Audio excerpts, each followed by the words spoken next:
Hello friends, welcome to college world. আশা করি সবাই ভালো আছেন। ছোট্ট একটি ভিডিও আজকে আপনাদের সাথে শেয়ার করছি। আশা করছি শুরু থেকে শেষ পর্যন্ত দেখবেন। রান্না করব আজকে চিংড়ি মাছ ভুনা।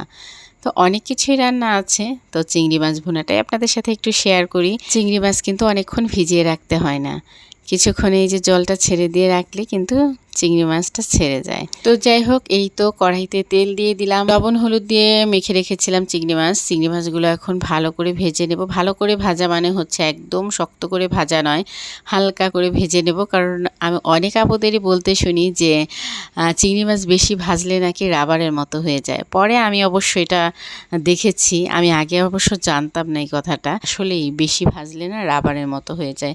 চিংড়ি মাছ যত কম ভাজা যায় ততই ভালো। এখন কড়াইতে আর একটু তেল দিয়ে দিচ্ছি পেঁয়াজ কুচি। তো পেঁয়াজ কুচি বেশ অনেকটাই লাগবে, যার যার পরিমাণ মতো বুঝে তারপর পেঁয়াজ কুচিটা দিতে হবে। পেঁয়াজ কুচিটা কিছুক্ষণ নেড়ে চেড়ে তার মধ্যে দিয়ে দিলাম লবণ, তারপর দিয়ে দিলাম রসুন বাটা, এখন দিয়ে দিলাম আদা বাটা। তারপর এখন বেশ কিছুক্ষণ নেড়ে চেড়ে নেব। তো এই তো একটু ভাজা ভাজা হয়ে এসেছে। এখন দিয়ে দিব এর মধ্যে হলুদ গুঁড়ো, মরিচ গুঁড়ো, ধনিয়া গুঁড়ো পরপর দিয়ে দিব, দিয়ে ভালো করে নেড়ে চেড়ে কষিয়ে নেব। তো এখন হচ্ছে দিয়ে দিলাম এর মধ্যে টমেটো কুচি।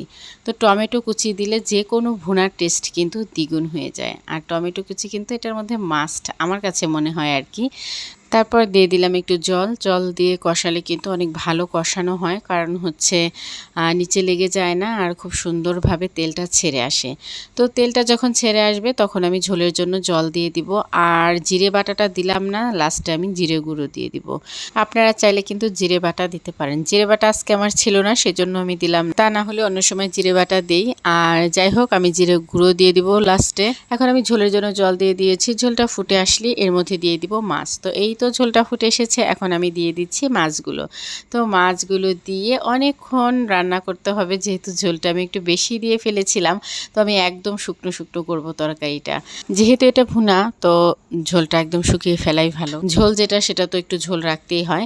তো এই তো আমি কিন্তু অলরেডি জিরে গুঁড়ো দিয়ে দিয়েছি। এই যে লাস্টে ভাজা জিরের গুঁড়োটা দিলাম, এটা কিন্তু ফ্লেভারটা আসবে অন্যরকম। ভাজা জিরে গুঁড়োর যে একটা স্মেল না, অসাধারণ লাগে কিন্তু তরকারিতে। তারপর দিয়ে দিলাম হচ্ছে ধনিয়া পাতা দিলে, ধনিয়া পাতা আর কাঁচামরিচ, এটা হচ্ছে মেন ইনগ্রিডিয়েন্টস আমার কাছে মনে হয় আর কি। অবশ্য মাংস বাদে যে কোনো তরকারিতেই কাঁচামরিচ আর ধনিয়া পাতা লাস্টে দিলে আমার ভীষণ ভালো লাগে। এই তো রান্না বান্না শেষ। কেমন হয়েছে রান্নাটা কমেন্ট করে জানাবেন। আমি জানি এই রান্নাটা জানে না এমন কোনো মানুষ নেই, তো তারপরেও যদি কারো ভালো লেগে থাকে তাহলে প্লিজ এভাবে একদিন রান্না করে খাবেন, অসম্ভব মজা হয় খেতে। আর এই যে দেখতে খুব সুন্দর লাগছে না? দেখতে যেমন সুন্দর হয়েছে, খেতেও হয়েছে অসাধারণ। সবসময় যেটা বলি, সবাই ভালো থাকবেন, সুস্থ থাকবেন। আজ এই পর্যন্তই। Bye bye, tata.